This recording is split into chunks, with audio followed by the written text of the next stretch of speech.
Buen día, amigos de toda Venezuela que nos siguen en la señal de Global TV. Recuerde que esta transmisión también se hace a través de Periscope, que queda ahí un tiempito para que usted, si la quiere volver a ver, la puede ver. Si no, también en YouTube.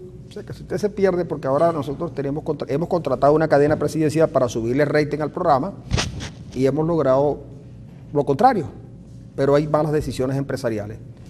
Contratamos al presidente de la República para que le elevara la sintonía al programa y resulta que en ese pedazo se nos va la gente. No sé por qué, no lo sé, pero bueno,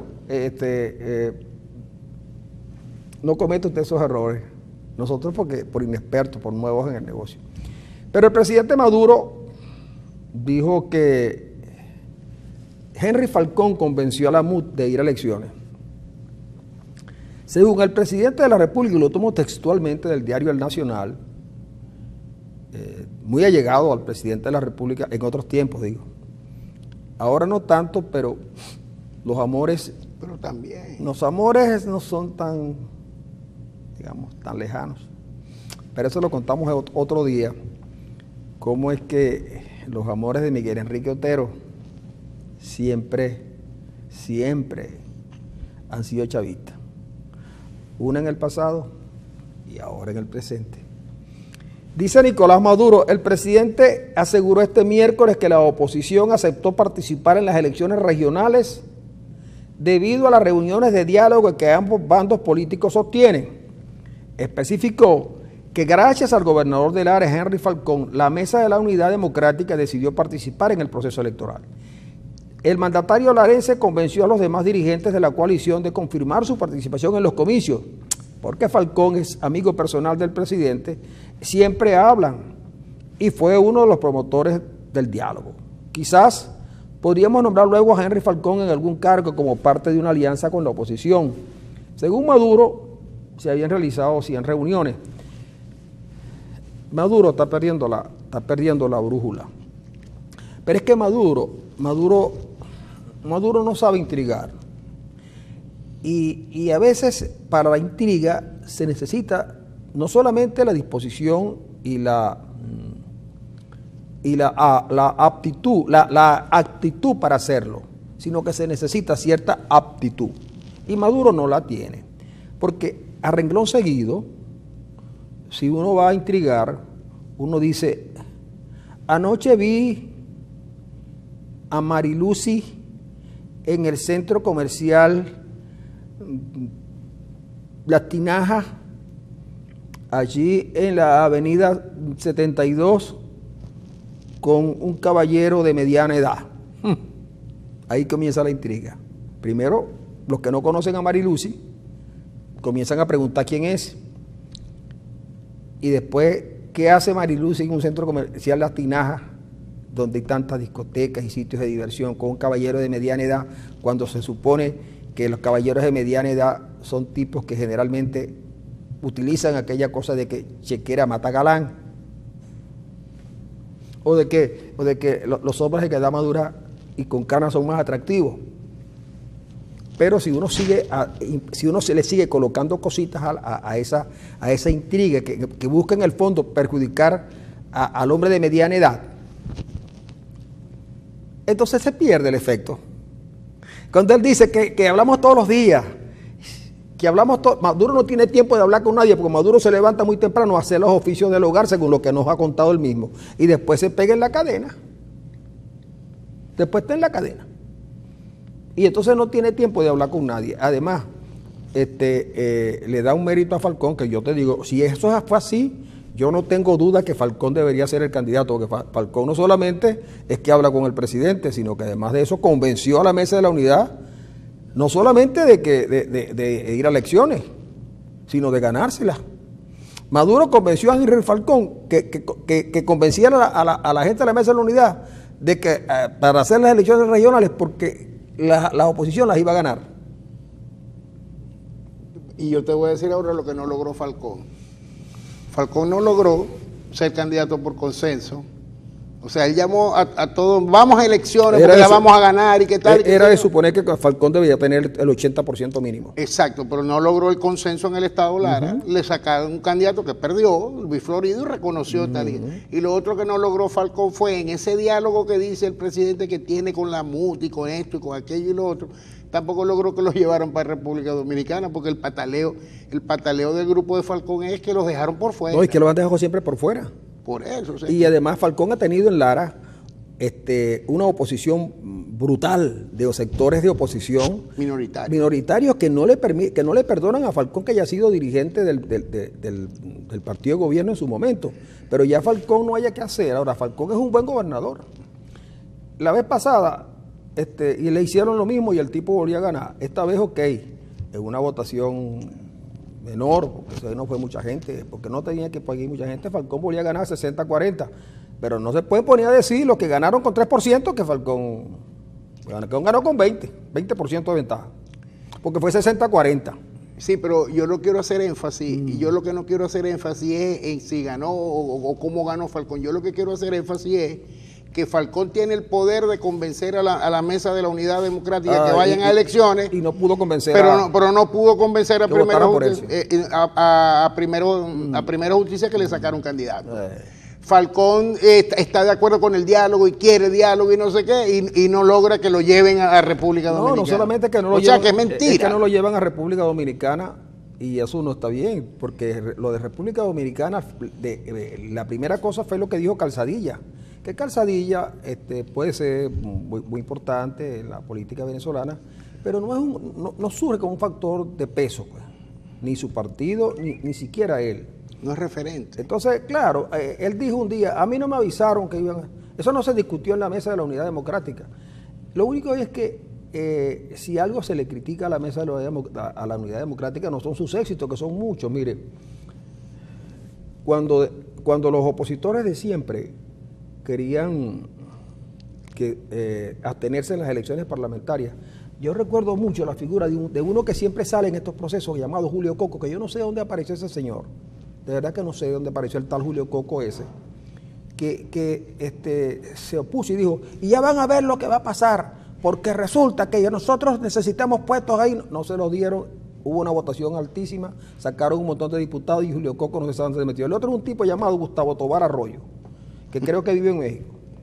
Pero está bien, ellos te dicen, mira, no queremos diálogo, no queremos elecciones, no queremos, y yo digo, ¿y qué es lo que ustedes quieren de verdad? Porque yo también necesito que ustedes me ilustren.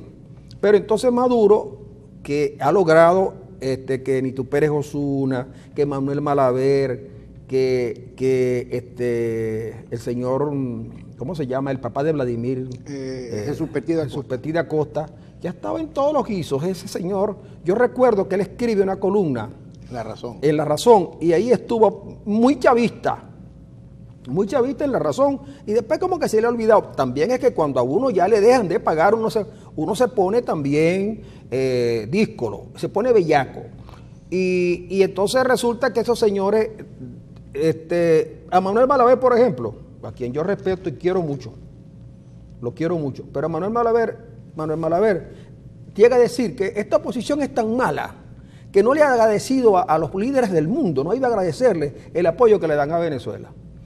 Porque Manuel cree que los apoyos a Venezuela son solamente por razones de la defensa de la democracia. No, Manuel, lo que pasa es que algo está ocurriendo que te impide ver el bosque, Manuel. Te impide ver el bosque, Manuel, y entonces uno dice, ¿cómo es pues gente seria? Porque yo a Petit da Costa no, la seriedad la perdió desde el momento en que empezó a escribir aquellos artículos en La Razón. Que La Razón, cuando arranca, La Razón fue el primer semanario que enfrentó a Chávez. El primero, cuando el Nacional y el Universal le estaban dando el apoyo total a Chávez. Y La Razón, dirigido por unos tipos de izquierda, identificaron al chavismo y le dieron bien duro. En esa Razón, que es un semanario plural que se lee poco en Venezuela ahora, pero antes se leía mucho, escribía Petit da Costa. Ah, caray. Entonces, Maduro, en vez de dejar que la intriga se siga colando como lo estaba logrando, porque están logrando lo importante, que el venezolano, confundido como está, como lo han logrado confundir, pudieran no ir a votar en las elecciones regionales. Y en una elección regional donde Maduro, que ya tiene cifras, dice que puede ganar 10, eso no es verdad. Maduro puede ganar a los sumos 6. Es que cuando él dice 10 porque está ganando 6. Él está ganando 6. Pero quisiera ganar 10.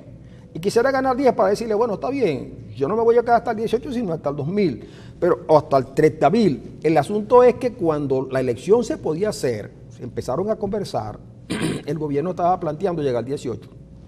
No, al 18 no, inmediatamente fuera el gobierno. Y entonces resulta que la Asamblea Nacional nos la nombraron para que eso no se eligió para sacar al presidente. Y se cometieron errores y tal, pero la oposición, mire, cuando el gobierno lanzó aquel decreto del 156 y el 157, al principio lo que había era escepticismo en la gente. Bastó que Luis Ortega dijera que eso es inconstitucional para que el movimiento se fuera a la calle.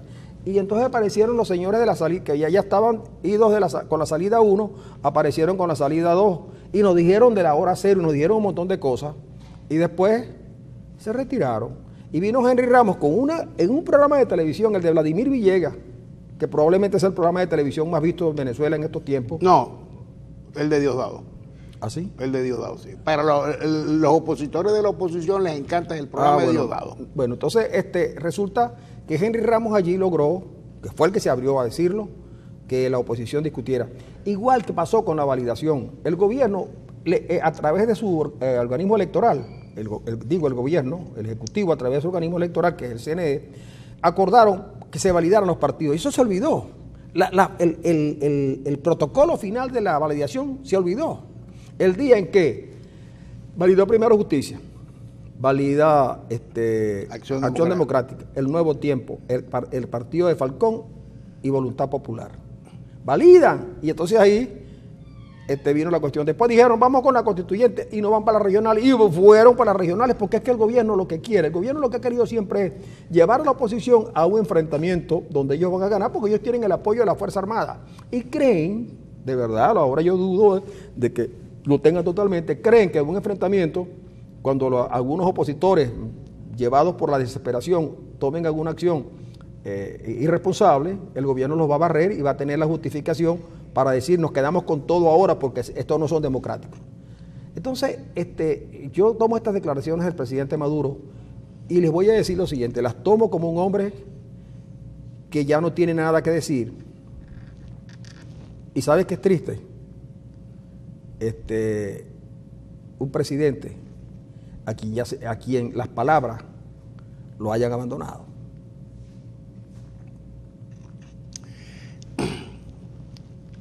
Pero con las que usa molesta bastante. No, chico, molesta. A mí no, yo te digo, mira, si tú ves la declaración que está en el Nacional, y yo además tengo la virtud de no fastidiarme oyendo a Maduro. Yo he logrado superar mis problemas de ansiedad y de depresión oyendo a Maduro. Sí. Porque me río mucho. En estos días me reí mucho porque él quería ser como Chávez. En el día yo no sé por qué el día que comenzaban las clases en el país había como una cadena nacional con pases y uno de los pases era García Carneiro. Sí. García Carneiro no lo conoce nadie por literato ni por científico. La gente conoce a García Carneiro por otras cosas, por encallador más bien. Ni siquiera buen marinero es. García Carneiro ni buen marinero es. Siendo gobernador de un estado. Se le hunden los yates. Claro, como no se le va a hundir los yates, es que uno ve doble y hasta triple.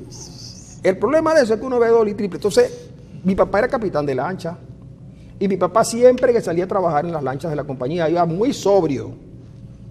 Porque hubo casos en la compañía que los capitanes de lancha y los marineros no iban sobrios y más de una vez estrellaron las lanchas contra las cabrias, la cuestión petrolera. Por eso es que yo digo que cuando García Carneiro salga a hacer sus paseos en yate, vaya bien, vaya sobrio. Pues. Y luego lo llaman.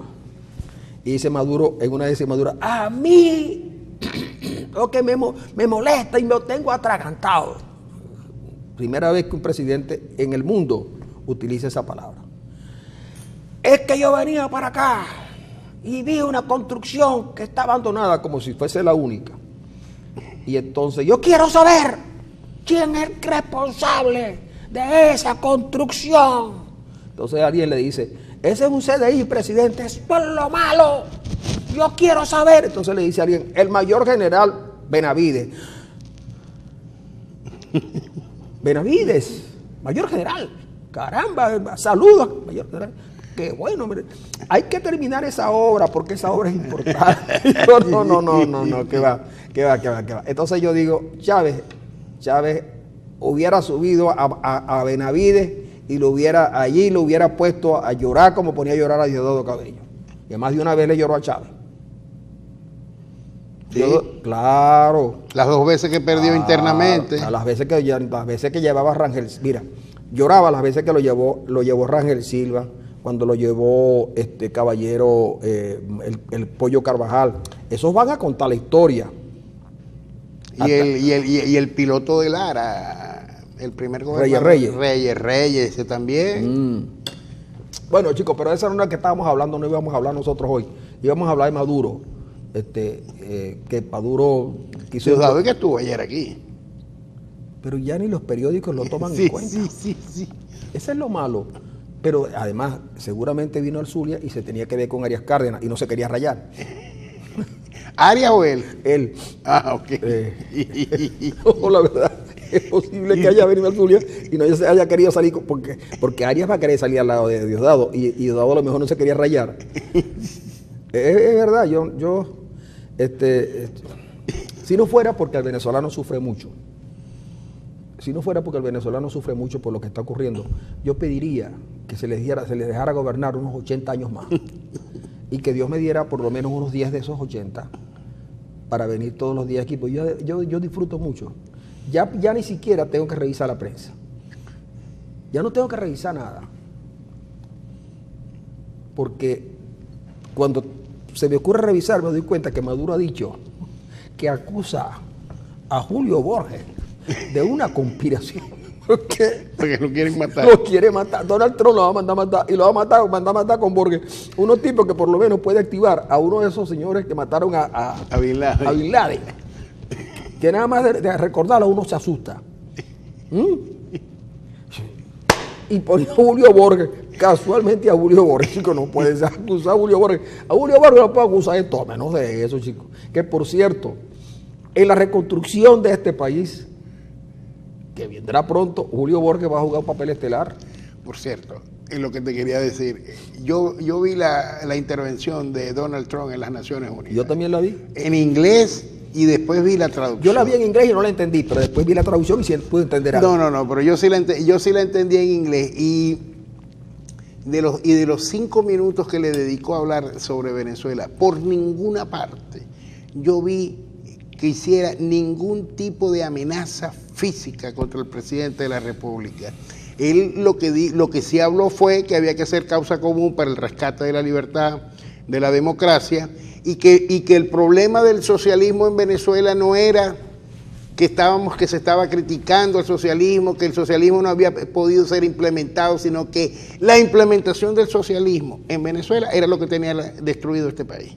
Y es lo que había causado el hambre y la miseria que había en este país. Yo no vi por ninguna parte ningún tipo de amenaza física. A mí a veces me provoca, en Venezuela no hay socialismo. Eso no es verdad.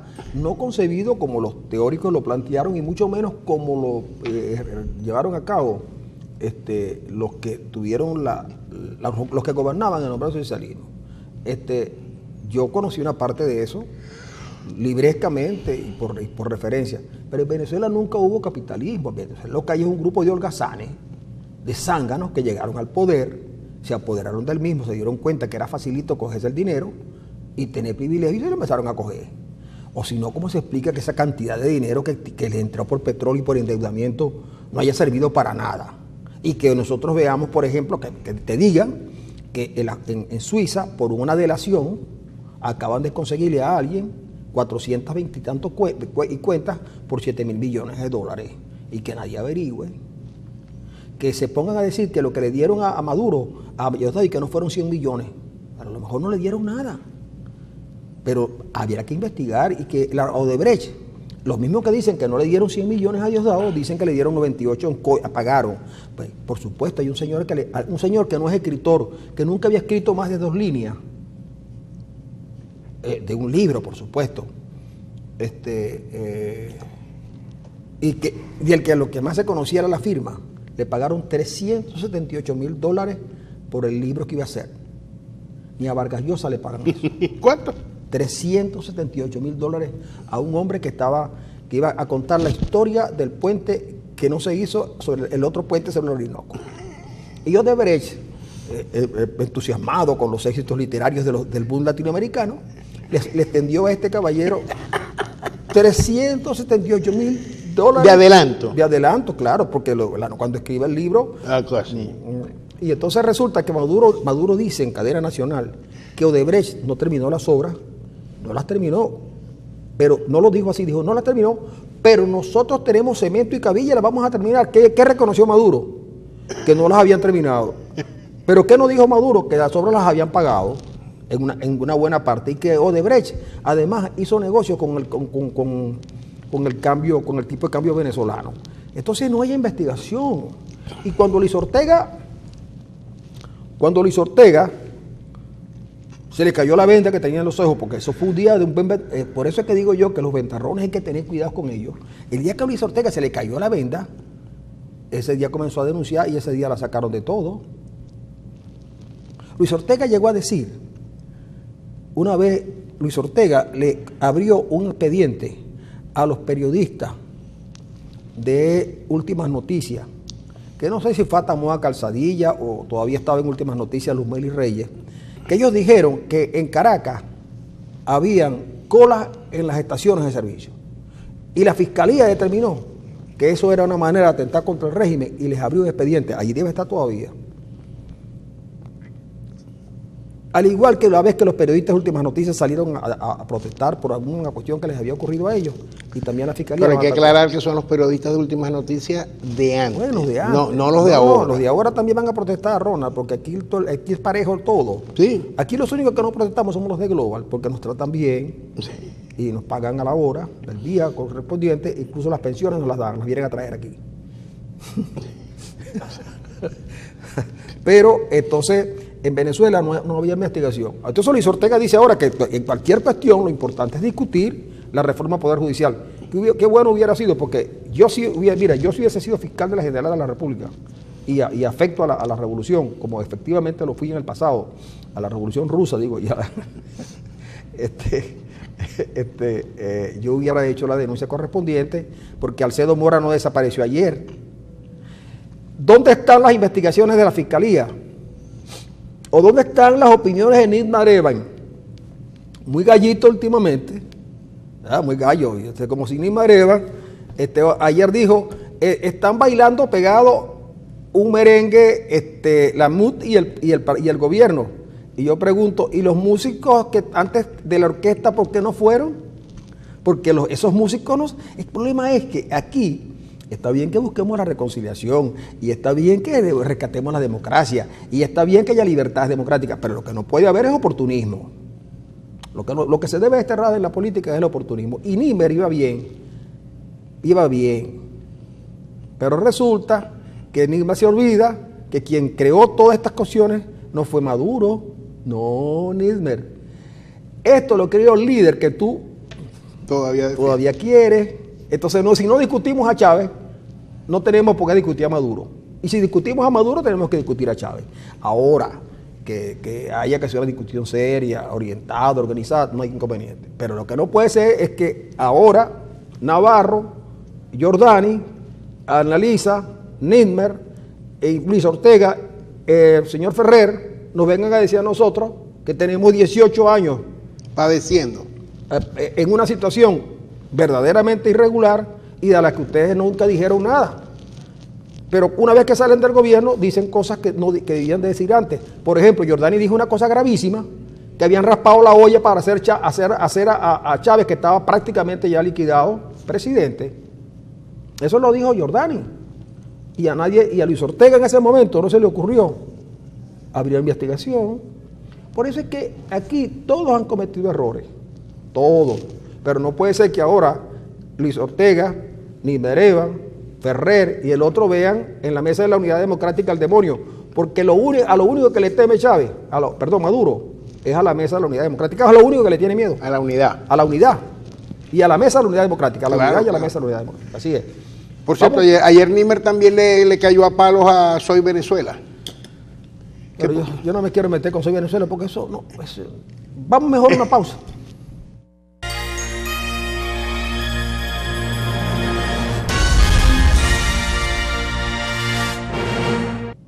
Amigos, le damos paso a nuestro principal cliente. Claro, nos estamos financiando, pues. Bien, es que la cosa está complicada y el único que paga, el único que tiene real es el gobierno. Entonces, nosotros vamos a transmitir por Periscope mientras cumplimos con nuestra clientela. Pero yo quiero decir algo para los que vean el anuncio de nuestro principal cliente, cómo abiertamente, burdamente, y no importa, pero hay que decirlo, hay que remarcarlo, el presidente de la República comete lo que se llama peculado de uso, que es decir, usar los bienes públicos, los bienes de todos los venezolanos para promover actos proselitistas de una parcialidad política. La reunión de ayer del presidente de la República en el Palacio de Miraflores fue con todos los candidatos a gobernador del Partido Socialista Unido de Venezuela y por cada uno de ellos fue haciendo propaganda. Eso se llama, en perfecto derecho y en perfecto castellano, peculado de uso. Sí, eso está bien, pero entonces lo que hay es que hacer lo siguiente, lo que hay es que buscar hacer las denuncias correspondientes, porque está bien, ese CNE va a cambiar, en cualquier momento lo cambia, pero esa denuncia tiene que haberla porque cuando tú hablas de peculado de uso, estás hablando de corrupción, Sí. y los delitos de corrupción no prescriben. Entonces, sin duda que en Venezuela estamos nosotros viviendo en una sociedad donde las igualdades, donde no hay igualdad de participación, de oportunidades incluso. ¿Por qué? Porque el presidente de la República con su gente no solamente utilizan la cadena nacional, eso es dinero perdido, porque eso no lo ve nadie. Esas cadenas del presidente no las ve nadie. Es más, en estos días el presidente Maduro dijo que tenía una audiencia en el Periscope de no sé cuántas, de 700.000 personas, y resulta que lo malo de las redes es que nosotros cuando estamos en Periscope, resulta que no pasa de 200, 198, cuesta que la gente se pegue al Periscope. No importa cuántos seguidores tenga, pero usted puede saber cuántos seguidores tiene Francisco Rojas en el Periscope y cuántos ven el programa. ¿Y cuántos lo ven por YouTube? Eso es lo malo de las redes, que antes decían, las primeros en sintonía, mentira. Entonces el presidente dijo que tenía tal y tenía 58 personas pegadas allí. Y a veces lo muestran hasta en la pantalla de BTV. Claro, entonces resulta que eso no puede ser. Entonces esos programas no lo ve nadie. Lo que sí ve la gente es que en Maracaibo la circunvalación 1 está sin electricidad y los camiones, que eso tiene un nombre, los camiones, no me acuerdo el nombre, que son los camiones esos grandes que tienen unas grandes escaleras, unas grúas. Las grúas, esas grúas estaban poniendo propaganda diaria en la circunvalación. Esos camiones no pueden poner los bombillos, pero porque no tienen, pero los usan para la campaña electoral diaria y así lo usan en todo el país, los dineros del Estado, los carros del Estado, de cualquier organismo público lo utiliza. ¿Y por qué no utilizar los dineros del Estado? Los utilizan también. Entonces, aquí habíamos logrado, cuando en este país había democracia, habíamos logrado separar al Estado al gobierno de los partidos. Se hacía, pero una vez se hacían grandes esfuerzos para que no se dieran cuenta. Pero una vez que un presidente utilizó dineros públicos de la partida secreta para comprar los jeeps para la campaña de Carlos Andrés Pérez, y lo hicieron a través de un empresario llamado Omar Gamero. A Gamero lo tuvieron que sacar del país, tuvo que entregarle las acciones, ¿sabes a quién? A Tinoco. ¿Por intermedio de quién? De José Vicente Rangel, muy amigo de ellos, de los Gameros. Y entonces resulta que al presidente Alucinchi y al ministro responsable, José Ángel Siliberto, lo enjuiciaron. Y de Siliberto, que era un hombre honorable, lo acusaron de todo. Ahora, ¿cómo explicas tú? Pero los tipos te lo dicen, que nosotros podemos usar eso. Mira, hay unas declaraciones que no sé si son de Víctor Poleo o de Víctor Álvarez, que lo entrevistan y él denuncia ante Ali Rodríguez la corrupción que había en Corpoelec. en el Ministerio de Electricidad. Y Ali Rodríguez le dijo, sí, tenemos que robar, porque nosotros, si perdemos el gobierno, nos quedamos con reales. Esa fue la lógica que comenzó a funcionar, y esa es la lógica que lleva a que en el mundo hayan venezolanos que tienen cantidades, tantas cantidades de dinero, tal cantidad de dinero, que solamente un grupo pudo cogérsela. Y cuando hay un sector del país donde todo se sabe. Así es. Claro, porque hay lo que llaman la inteligencia y la contrainteligencia. Los tipos hacen la averiguación y saben dónde está fulano de tal, y entre ellos hay extorsiones. ¿Por qué? Porque ¿cómo explicas tú que alguien que tiene un sueldo de concejal, de alcalde, y que nunca tuvo bienes de fortuna, puede enviar a sus hijos al exterior a estudiar? ¿Cómo? Porque si padres somos todos. Y mis hijos estudiaron en el exterior, algunos de ellos, porque quiere constancia que aquí en Venezuela se estudiaba muy bien. Las universidades venezolanas eran tan buenas, y me consta porque he estado en el sector, que habían escuelas nuestras que eran mejores que las de afuera, y a lo mejor iban a hacer posgrado, pero llegó un momento en que no podíamos costear los estudios a los muchachos, y algunos tuvimos que endeudarnos para poderles costear los estudios. ¿Y cómo es que ahora los hijos de fulanito y los hijos de sutanito estudian en el exterior y viven en el exterior? ¿De dónde saca la plata esta muchachita, la de la Morrocoya, para estudiar en Francia, chicos? ¿De dónde? De la madre. Si la mamá nunca pudo hacer fortuna. De los tíos.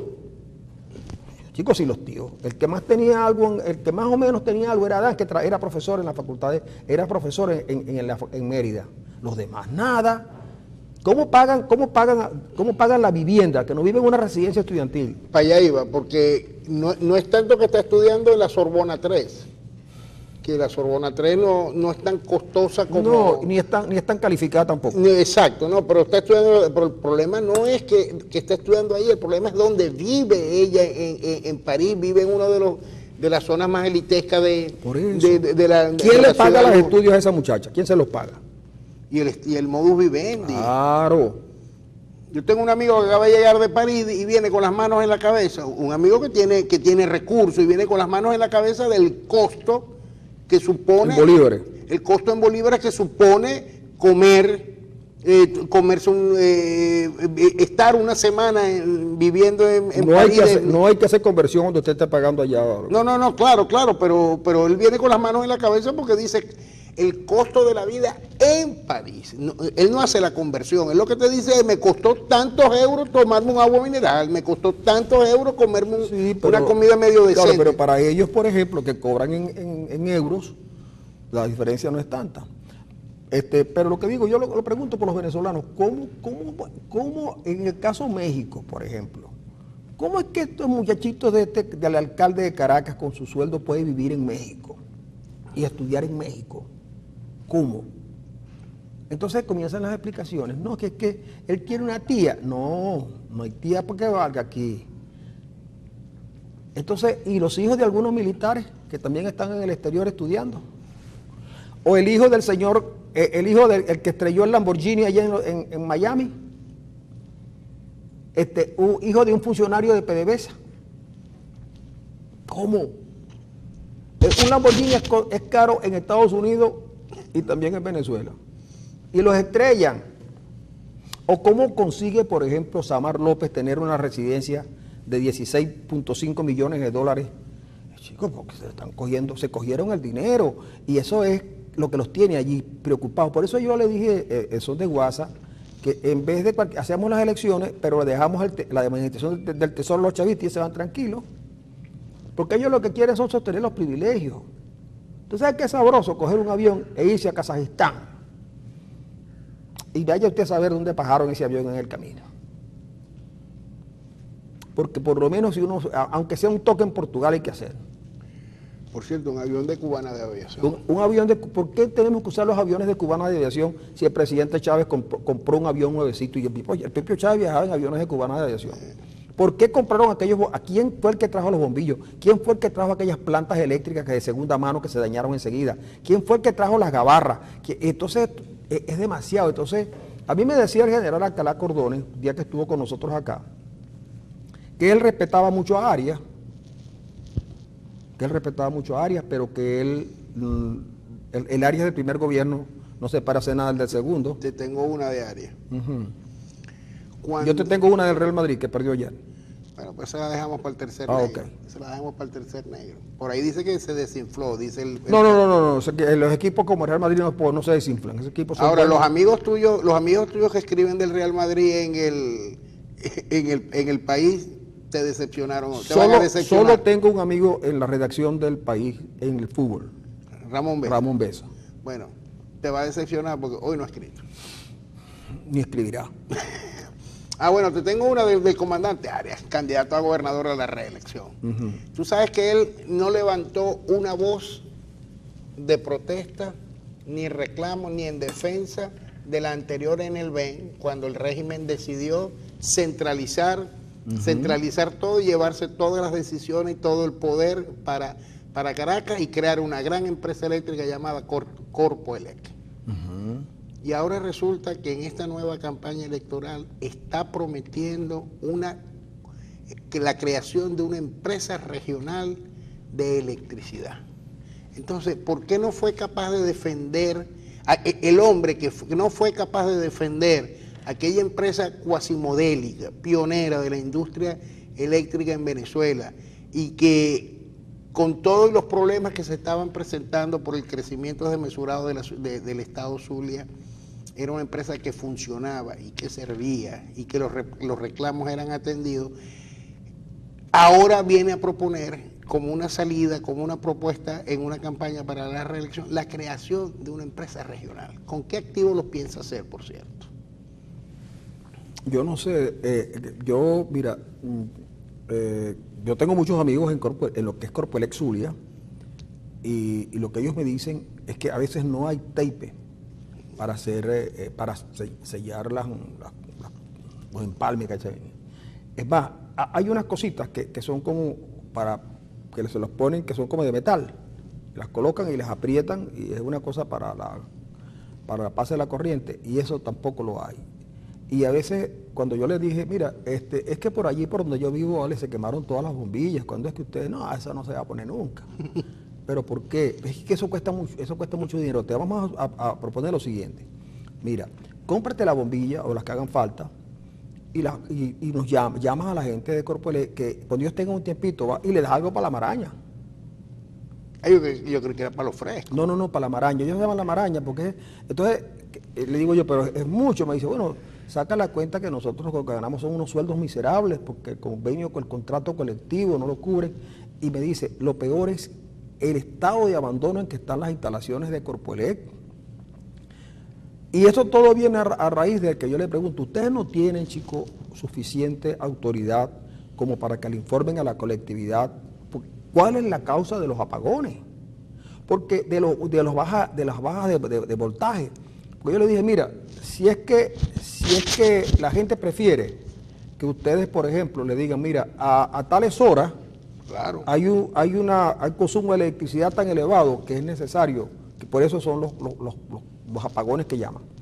Bueno, vamos entonces a hablar con la colectividad para que en esas horas no se apaguen los aires acondicionados, pero la gente participe organizadamente. Una vez pusieron la franja verde y la franja roja y no sé, mentira. Entonces me dijo, mira, nosotros lo hemos discutido, pero es que la planta Ramón Laguna está trabajando a 20% apenas. Y esa era la termoeléctrica que en una época le daba luz a todo Maracaibo. Ahora dependen fundamentalmente de lo que venga del Guri. Y en la transmisión no hay problemas de generación, hay problemas de transmisión. Entonces me dice, eso es imposible que se haga. Y le consulto lo que tú me acabas de decir y me dice, eso es mentira. Lo que pasa es que como Arias sabe que ese es un talón de Aquiles, porque la gente todas las noches lo ve. Imagínate alguien que vaya a votar temprano el día de las elecciones y tiene a las 6 de la mañana aquella oscuridad.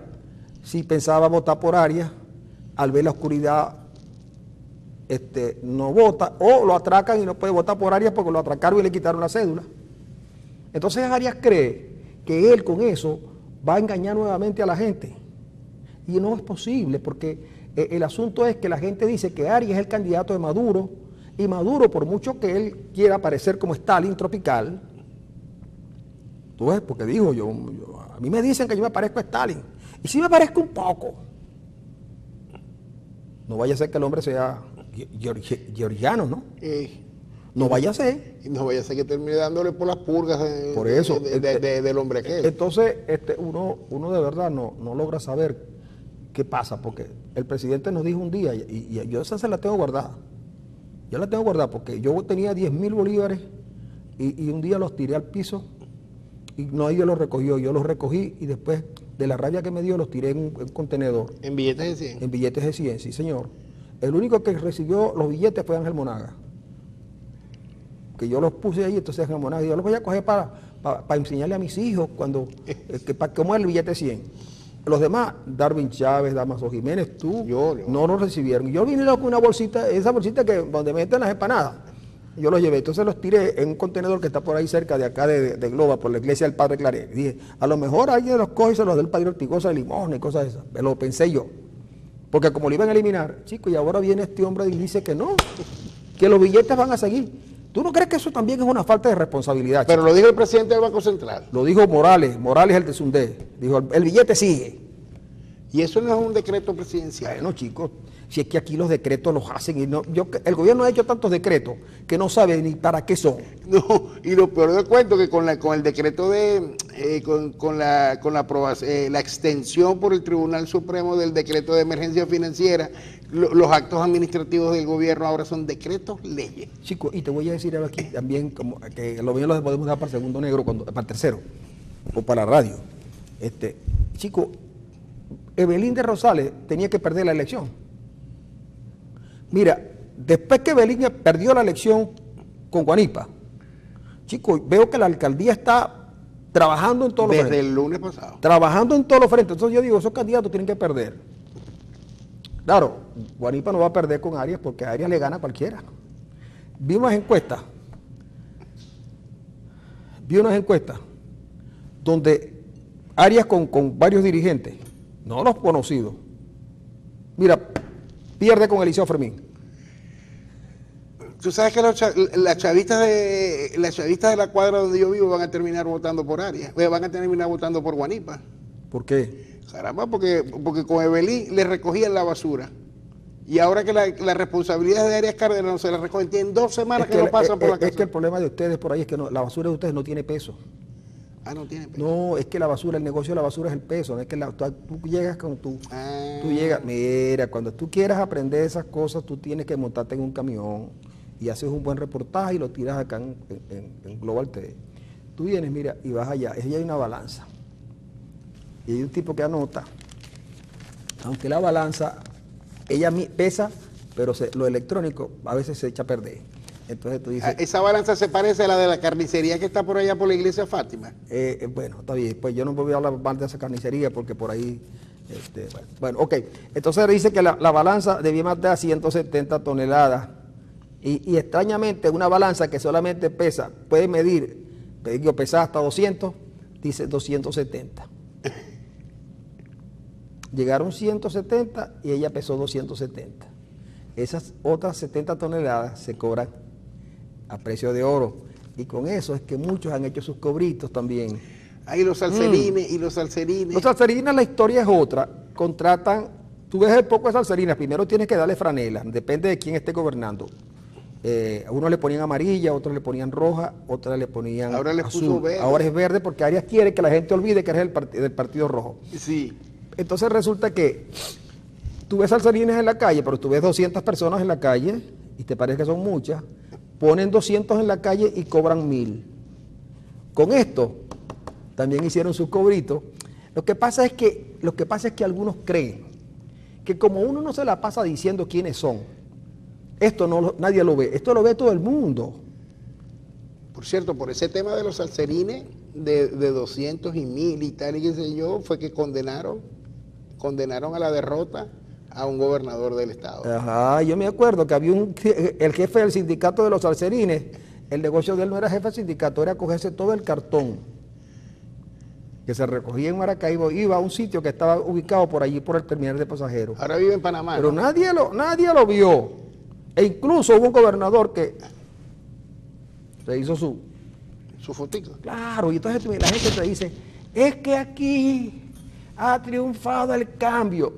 Mentira. No triunfó ningún cambio. ¿Qué fue lo que triunfó? Porque hay unos empresarios que estaban con Arias y no estaban con Pablo. ¿Y por qué no estaban con Pablo? Ah, bueno, porque esos empresarios, Pablo no les... Los que manejaban la cosa de las obras y la cuestión, se las daban a uno o a dos. A lo mismo Dicen que a uno que tiene la... por ahí cerca de Milagro. Ok, los otros nada. Ok, Evelyn hace lo mismo. Evelyn en las obras de la alcaldía se las da solamente a un pequeño grupo. No solamente las obras, todo. Y entonces resulta que estos empresarios también quieren que les den. Entonces estos empresarios apoyaron a Guanipa y le montaron un aparataje de primera. Pero no por el cambio, es también, es que ellos merecen atención. Entonces la alcaldía debería tener sus licitaciones, sus cosas bien ordenadas, donde la gente, sus comités, para que la gente, el que ganó, ganó, y el que perdió, perdió, y los eficientes se toman en cuenta el tiempo de terminar la obra y esas cosas. Pero no, aquí hay que tener los favoritos del gobierno, gozan. Y entonces los otros se molestan y por eso hablan del cambio. No, ¿qué cambio? Van a cambiar unos contratistas por otros. Y probablemente los que apoyaron, a lo mejor no todos cobran. Yo recuerdo que yo tengo un amigo que se graduó conmigo en la universidad y él tenía su empresa. Y resulta que mandaban los adecos. Eran los adecos que gobernaban. No me acuerdo quién era que gobernaba antes de Osvaldo Álvarez Paz. Y viene y gana la gobernación Álvarez Paz. Y él me dijo, bueno, si gana Álvarez Paz, ¿me van a sacar? No, señor.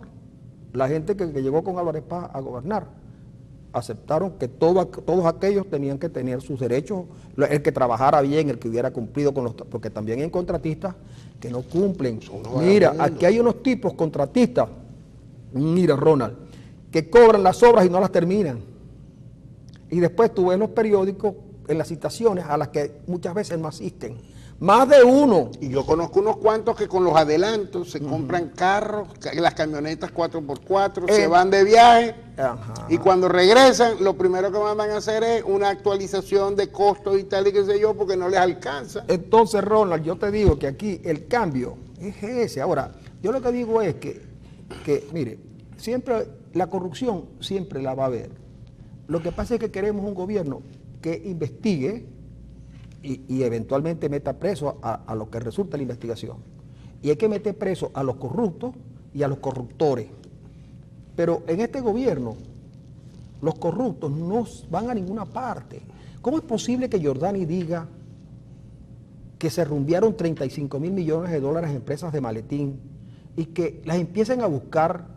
El Nacional comenzó una investigación sobre eso y nunca pudieron saber quiénes son, ni nunca respondieron. Y que el gobierno no haya dicho absolutamente nada. Entonces ahora, por un problema entre ellos, de guerritas entre ellos, detuvieron a toda la plana mayor de PDVSA Occidente. Denuncia que viene haciendo Darwin Chávez desde hace años en Verdades y Rumores. Por cierto, acaban de enchibronar también a otro de por allá por los lados de la faja petrolífera del Orinoco. Sí, eso es un desaguadero. Claro. Y otra cosa, Francisco, un Tribunal Supremo de Justicia, ¿cómo es posible que condena una investigación a priori y dice, esto no se investiga, como el caso de Rafael Ramírez en la presidencia de PDVSA? Porque Ramírez tiene la información. Ramírez tiene la información. Y entonces dice, si a mí me llevan si a mí me empiezan a investigar, ¿qué está esto? A mí me contó alguien vinculado a la inteligencia del gobierno, en su momento, que a Chávez le llegaba todas las denuncias, todas, los jefes de inteligencia. Y le dicen, mira lo que está haciendo el gallero. No digo el nombre, el gallero. El presidente llamaba al gallero, gallero, mira lo que me trajo RS. ¿Y qué me dice esto? El gallero lloraba, bajaba la mirada, pero seguía. Pero es para que tú veas. Pero el gallero sabía que el presidente sabía y entonces tenía que estar todo el tiempo, amén, amén, amén. Claro, amén. porque el presidente sabía que el gallero sabía. Claro. Fíjate tú que en estos días, algo no muy movido en Venezuela, pues lo sacaron de los medios, no sé por qué motivo, el general García Plaza, Eber García Plaza, un general mimado, consentido, porque solamente si uno es mimado o consentido, uno puede acceder al Ministerio de Alimentación, porque ahí es donde se bate el cobre. Ahí es donde llegan los dólares a 10, a ese ministerio. El que llegue a ese ministerio, por eso es que a mí me querían dar un ministerio técnico, y dije, no señor, a mí me dan el de alimentación, o me dan por lo menos un producto. Vamos a poner por caso trigo o arroz. García Plaza dice que él se fue de Venezuela, y tú sabes quiénes le dieron el pitazo para que se fuera. Dijo él, Vladimir Padrino López, José David Cabello y otro más que no recuerdo. Y le dijeron, Maduro va por ti. Y esto le dijeron que se fuera. ¿Por qué García Plaza dice estas cosas y no hay quien diga nada? O lo que dijo Oscar Naranjo, el vicepresidente colombiano, que no lo puede haber hecho porque Santos no lo desmintió. Oscar Naranjo acusó al alto mando militar venezolano de estar metido en cuestiones de droga. Y yo esperaba que los militares venezolanos le respondieran como tiene que ser a Oscar Naranjo y al gobierno colombiano. ¿Y qué hicieron? Ese día Padrino López se fue a la Asamblea Nacional a decirle que la Guardia Nacional era un portento en la defensa de los derechos humanos. Sí, y no dijeron nada. Entonces hay un refrán viejo en Venezuela que dice, el que calla, otorga. Otorga. Entonces uno quisiera creer que nuestras Fuerzas Armadas son lo que tienen que ser, el deber ser, pues. El honor es su divisa. Pero resulta que ellos mismos no se defienden. Y esa acusación no solo está aquí, fueron otros. Es Luis Ortega, es Aponte Aponte, es Lianzi Salazar, es ICEA. Quien tiene la denuncia en Estados Unidos sobre el terrorismo es ICEA, que dice que él vio cómo le dieron dinero a un terrorista en Irán, o en Irak, o en algunos de esos lugares que son muy apetecidos por los terroristas. Entonces, amigo, este es un país que necesita ser repensado, de verdad que sí, en todo, tiene que ser repensado en todo, y tiene que haber un cambio en todo, porque esta mañana, hoy veía en la mañana, en diferido el programa de Vladimir Villegas, y resulta que el candidato Robert Alcalá, de la oposición en Sucre, dice que más de la mitad de las costas del estado Sucre están desguarnecidas de presencia de los militares venezolanos y que son guaridas del narcotráfico. Y te voy a dar un detallito. Una de las últimas creaciones de la gestión de Sadi Bijani en la alcaldía de San Francisco fue una policía lacustre que en este lado de la ciudad causó gracia. Y uno de los primeros que se desmanteló por acción del nuevo alcalde en el municipio de San Francisco, apenas llegó a su gestión, fue esa policía lacustre. Vamos a una pausa, amigos, y ya regresamos en un instante.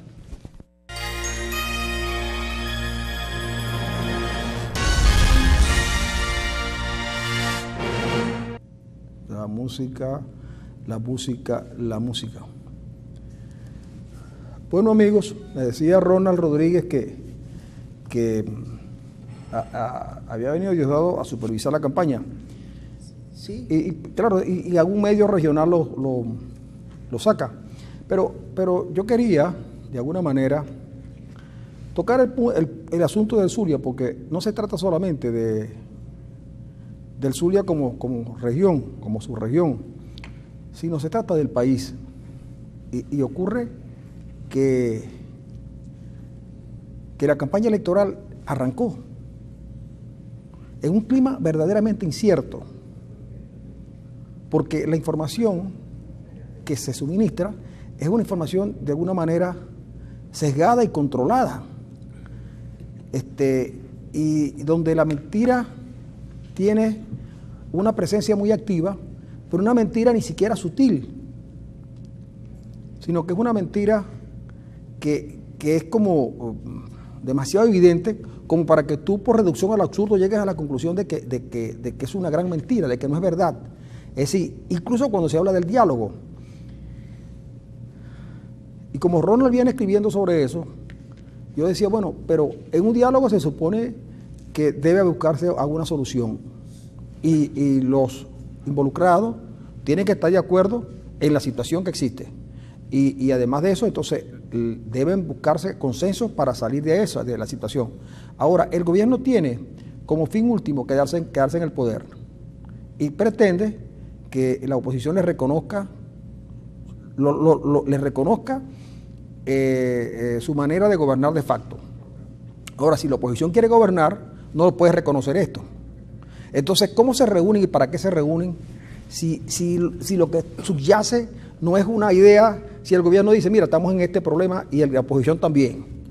Nosotros la queremos buscar, la podemos resolver de esta manera y ustedes de esta. Y ahí comienza la conversación, pero es que no son una visión, no es una visión compartida sobre el asunto y con soluciones distintas, sino que es que son de posiciones contrapuestas. Lo primero que debemos matizar es que el régimen forzó la Asamblea Nacional Constituyente a que se estableciera una Asamblea Nacional Constituyente como una forma de sustituir a la Asamblea Nacional. ¿Por qué? Porque es la Asamblea Nacional la que se reconoce universalmente, bien sea de hecho y por derecho, como el resumen de la voluntad popular. Allí reside la voluntad popular, máximo una Asamblea Nacional como esta, que apenas fue electa en el 2015. Esta Asamblea Nacional es la encargada de supervisar, velar, ratificar, controlar todo lo que tiene que ver con los empréstitos y endeudamientos de la nación y todos los compromisos que adquiere la nación frente a terceros, a la comunidad internacional. Eso es lo primero que hay que matizar en esto. Ese era uno de los principales motivos por el cual el régimen necesitaba a la Asamblea Nacional, visto que no pudo controlar la Asamblea Nacional Constituyente, visto que no podía controlar la Asamblea Nacional. Plantea la Asamblea Nacional Constituyente como una forma de decirle al mundo: esta es la que nosotros reconocemos, esta es la válida y este es un órgano supra que es el que asume todos los poderes en Venezuela mientras se redacte la nueva Constitución. Por cierto, la misión de una Asamblea Nacional Constituyente es la de redactar una nueva Constitución, y de lo que menos ha hablado esta Asamblea Nacional es precisamente de eso. Cuando no logra el objetivo y empieza la crisis económica a afectarlos duramente, la falta de liquidez al régimen para poder atender todos los compromisos que debe atender, empiezan los problemas del régimen y es donde empiezan las dudas. ¿Por qué? Porque entraron en juego las sanciones del gobierno norteamericano y amenazó la Comunidad Económica Europea, amenazó con aplicar sanciones ella también, y se puso las manos en la cabeza el régimen. Mi duda empieza en dónde estuvo la proposición, es decir, quién fue el que realmente obligó a gobierno y oposición a sentarse en una mesa de conversación. ¿Por qué? Porque la oposición evidentemente no quería ir, no le interesaba ir, porque ella tiene la mano ganadora con la Asamblea Nacional y estaba imbricada en el proceso de elecciones regionales. Y el régimen, por la forma como se aparece en la conversación, pareciera ser que tampoco que estaba interesado en la negociación, en la conversación, en el acercamiento con el gobierno, porque al llegar con una propuesta de todo o nada, es decir, la Asamblea Nacional Constituyente, entonces uno agarra y dice, bueno, pero ¿para qué forzaste tú una conversación si ibas con la intención de no ceder absolutamente nada? Llegaron los dos actores a la mesa de conversación y, como dices tú, sin el menor interés ninguno de los dos de querer acordar absolutamente nada. ¿Por qué? Porque el régimen propone: o me reconoces la Asamblea Nacional Constituyente vía una convivencia o connivencia entre Asamblea Nacional y Asamblea Nacional Constituyente, o me reconoces, no, reconócemela, porque es lo único que planteó sobre la mesa, y la oposición le dijo, no, estas son mis 4 peticiones, que son las 4 peticiones que todos sabemos. De ahí en adelante... Pero fíjate tú lo siguiente, es decir, el gobierno, cuando tú quieres conversar con alguien, es porque tienes necesidad de hacerlo, porque tú vas a ganar algo. El gobierno no, tú oyes al gobierno hablando y ellos no se hacen ninguna sola autocrítica sobre ningún tema. Y por el contrario, creen que lo están haciendo bien y apelan a sus apoyos internacionales. Por cierto, que a Maduro no le vino nadie al evento que montó acá. Sí, vino solamente Evo Morales, y no vino nadie más.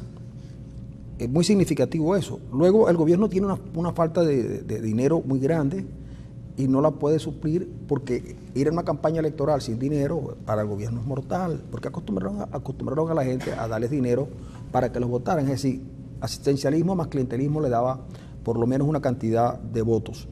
Pues bien, el gobierno nombró a la Asamblea Nacional Constituyente para acabar con la Asamblea Nacional, pero resulta que la comunidad internacional, la que tiene peso, le dice: no la reconocemos porque es fraudulenta. Reuters, que es una agencia internacional de noticias, dice que el gobierno metió, que el CNE hizo trampa con los votos. Smartmatic, la empresa que antes hacía el conteo electrónico, también lo dice. Es decir, quedan demasiado desprestigiados. Y los chinos y los rusos pueden ayudar un poco, pero no tanto como para pagar la deuda venezolana, que Maduro incluso reconoce que es una deuda cuantiosísima, pero que ellos la adquirieron porque resulta que los gringos les bloquearon. Y entonces eso puede ser que lo crea alguien en cualquier otra parte, pero en Venezuela la gente que está informada, y fuera de Venezuela mucho menos. Entonces, ¿qué pretenden ellos? Que la Asamblea Nacional les apruebe las peticiones de empréstitos y acuerdos. Y el presupuesto del 2018. Exacto, que se los apruebe. Y la Asamblea Nacional debería considerarlo, pero es que ellos cogieron el camino de llevarlo al TSJ y hacen esa ley. El TSJ no puede hacer leyes, y la ley es una ley, del presupuesto es una ley. Entonces resulta que lo que ellos quieren es que la Asamblea se las apruebe, pero entonces ellos tienen, ¿verdad?, que decir: mira, nosotros queremos que ustedes nos permitan gobernar, y tienen que gobernar según la Constitución hasta el 18. Ok. Habría que discutir si llegan o no llegan al 18. Yo, en estas circunstancias, habiendo visto lo que vi, creo que no era una exageración haber propuesto en aquel momento un acuerdo sobre esa base. Un gobierno que se termina deteriorando, pero un gobierno donde se reconoce la Asamblea Nacional, un gobierno donde sueltan los presos políticos, un gobierno donde se acaban las inhabilitaciones, un gobierno que admite que hay una crisis económica enorme y que es necesario un canal humanitario. Exacto, eso está bien. El gobierno reconoce que no lo ha hecho bien, pero el gobierno no quiere reconocer ni el canal inmunitario, ni quiere reconocer la Asamblea Nacional, ni quiere reconocer nada, porque se pone en evidencia. Hasta se le están muriendo los presos políticos. Bueno, porque ponen en evidencia que no hay libertades democráticas en Venezuela. Entonces el gobierno no va a reunirse para aceptar en una mesa de conversación, porque el dinero, en fin de cuentas, ellos no necesitan tanto los empréstitos como si necesitan que entre el dinero por PDVSA, que es bastante. Ahora, nadie sabe cuánto está produciendo de verdad Venezuela, y cuánto está exportando, y cuánto está cobrando, porque tanto a rusos como chinos parece ser que se le paga con petróleo. Y esto no me parece exagerado, porque Ecuador, prácticamente la producción petrolera de Ecuador va a manos chinas, se le entregan a los chinos por empréstito. Los chinos han hecho un gran negocio, pero no se van a suicidar con un gobierno que es impopular y que puede llevarlos a perderlo todo. Venezuela va a haber problemas con la gasolina, dicho por José Boda, en Venezuela, porque resulta que no quieren los gringos, las compañías que venden petróleo mejorador para el petróleo pasado venezolano y la gasolina, no la quieren vender, sino la venden al contado, porque Venezuela no paga, y hay un montón de buques esperando, ¿verdad? Y cada buque cobra $24,000 diarios si no descarga. Y además, bueno, que en el tema petrolero todavía esas sanciones no han sido aplicadas. Bueno, pero no es que no se las van a aplicar, porque las sanciones que se las está aplicando al mismo gobierno, con una PDVSA improductiva, una PDVSA que no sirve. Esa empresa no le sirve al país. Y lo que parecía un contrasentido, la única manera que tienen de recuperar esas empresas es que hay que privatizar algunas actividades de PDVSA, seguramente las aguas abajo, pero algunas otras también, porque es que el país no tiene recursos como para financiar la nueva PDVSA, que no se parecerá a la anterior, pero mucho menos a esta. Entonces, ¿qué hace un gobierno aislado internacionalmente y con problemas económicos? Tienen que llegar a un acuerdo para salir. Mira, nosotros vamos a adelantar las elecciones, que fue lo que se hizo en Argentina con la crisis. ¿Qué hicieron los tipos? Adelantaron las elecciones. No había otra. Eso es lo que tiene que haber hecho el gobierno venezolano. Nosotros vamos por un acuerdo y adelantamos las elecciones así, con estas, y entonces empiezan a pedir las garantías. ¿Qué va a pasar con los militares? Bueno, a lo mejor el alto mando tendrá que irse, pero vendrá otro alto mando que tendrá vinculaciones con ellos, pero el que está ahorita no puede estar, porque es que resulta que la gente sabe que Padrino López no puede ser él como persona no puede ser el factor importante en la transición de un gobierno para otro. Él, y Reverol tampoco, y González López tampoco. habrá gente de ellos que pueda mostrarse diferente. Y la salida de Yeterich aquí no camina. Esa de dejarle las policías y las Fuerzas Armadas al chavismo. No, porque justamente esos son grupos armados por ellos y preparados para enfrentar a los gobiernos de civiles, quedaríamos en lo mismo. Entonces, la conversación, si es que la hay, no sirve para absolutamente nada. Lo que dijo Felipe González.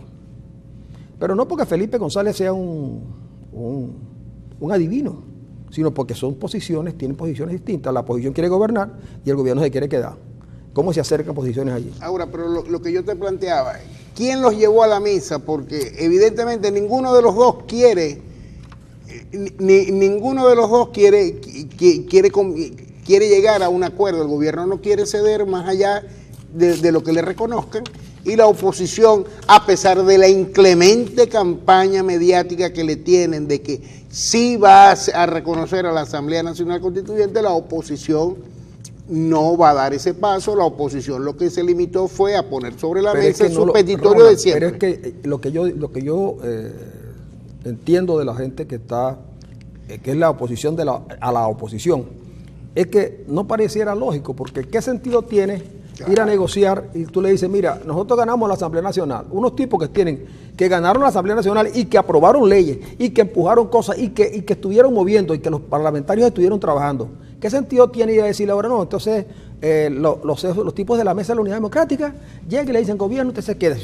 Tipos todos los días están trabajando para sacarlos, chicos. Claro. Y muchos de ellos están presos. Muchos de ellos se han muerto en las cárceles. Muchos de ellos están perseguidos. ¿Cómo creen ustedes que unos tipos que están presos, perseguidos y unos muertos van a llegar a decirle, mire, señor Maduro, unos tipos que los enfrentaron, ¿cómo va uno a dudar? Tú puedes dudar de la honorabilidad de alguno de ellos. Tú puedes dudar de que los tipos quieren hacer negocios, pero lo que no puedes dudar es su compromiso con la democracia. Entonces, hasta que esas cosas no se resuelvan en este país, y no pareciera que en el fondo la unidad. Yo leí ayer un trabajo de Jesús Torrealba que me llamó la atención. Me parece un excelente trabajo, muy punzante. Me da la impresión de que arregla unas cuentas pendientes, pero hay que leerlo. Y él señala allí que efectivamente, ¿cuál es la hora cero de Guevara, chicos? Era porque estaban acorralados, no hayan como decirle a la gente, mira, nosotros, aquí lo dijimos desde que arrancaron, la calle es finita y la represión también. La represión podía tener una escalada mayor, pero el gobierno se dio cuenta que mientras más asesinaba gente en las calles, más aislado estaba. Y la prueba de que están aislados es que Maduro no va a las Naciones Unidas, seguramente porque no había preparado el discurso, no va a Ginebra, donde le habían generado unas expectativas, sino que para salir, porque también eso está todo el tiempo metido, mira, Floreso, viendo a las mismas personas, en la mañana y en la noche, fue a Kazajistán, porque aunque usted no lo cree, en esos aviones se goza. Por cierto, ayer vi que la canciller de Argentina tomó la palabra en nombre de Macri, en nombre de Argentina en la Asamblea General. ¿Y por qué el señor el canciller de Venezuela no habló en la ONU en nombre de Nicolás? Porque seguramente no lo reconoce, porque seguramente Arriaza en su momento estaba apoyando a Capriles. Acuérdate que la gran pelea en la Asamblea Nacional fue la que dio Diosdado Cabello cuando dijo, aquí al diputado que no reconozca al presidente Maduro se tiene que ir. Y me van a hablar un minuto por fracción. Miren, cuando la gente, porque siempre dijo Luis Herrera, yo lo recuerdo siempre, eso lo llaman noria, pero a mí me dice que esas cosas que ponen, yo de niño les decía el viaje a la luna. La noria, sí. La noria, si que da vuelta.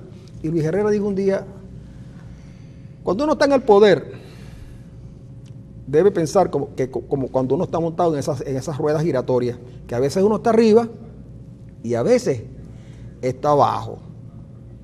Y entonces, estos caballeros no se dan cuenta de que si llegaran a una vez a estar en la oposición, cada vez que quieran hacer algo en esto, y Franklin Brito, y García, y Lórez Salet, y el general Viva, y el general Baduel, y Antonio Ledesma, y Ceballos, y los hermanos Vergel, y Alcedo Mora, porque la gente no los va a olvidar, una gran mayoría, pero los que están no los van a olvidar. Y no pueden olvidarlo porque ustedes desempolvaron Cantaura, La Colorada, buscando los culpables, y resulta que uno de los culpables es Rodríguez Chacín, que es gobernador. Y el Tren del Encanto. Ay, entonces lo que hay es que buscar la tranquilidad para poder llegar a donde queremos llegar. Pero mientras no se den cuenta que los privilegios hay que abandonarlos, si no se dan cuenta que esos privilegios, por ejemplo, ¿cómo es posible que la hija de Chávez todavía vive en la casona?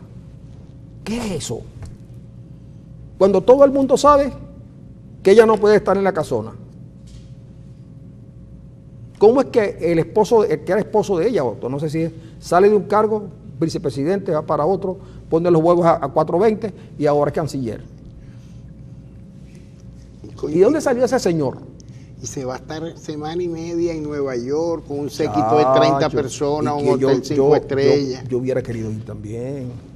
Por cierto, ayer dijiste que la habitación $200. No. Yo dije ayer $200. La habitación del Herald Square. Que vale entre $150 y $200. Que está en la 28, entre la sexta y la quinta. En temporada baja. En temporada baja. Pero en Hyatt no. Ahí es caro. $700,000 la noche. Bueno, no, claro, pero en Hyatt no. Yo estoy hablando del Herald Square y conté que es un hotel que me cuentan a mí, pues que es modesto. Pues. Amigos, nos tenemos que ir a la radio, nos vamos a ir pronto a la radio, pero les tengo que leer el mensaje que Mario me acaba de pasar de la gente que nos escribe y dice que no es verdad que la circunvalación, que es verdad que la circunvalación está oscura, pero que está quedando bonita. Está quedando bonita. Porque la están adornando con afiches de áreas con colaboración de Corpolet. Gracias, Corpolet. Gracias por los favores recibidos. Amigos, nos tenemos que ir pero a la radio, pero mañana viernes seguramente el doctor Arenas viene y viene Ronald también, porque mañana vamos a hacer una mesa redonda para conversar sobre el futuro del país. Y bueno, está Ronald con nosotros aquí. ¿Y el país tiene futuro? Sí tiene, claro. Bueno. Mañana le vamos a decir cuántos kilos de conejo se puede comer al año.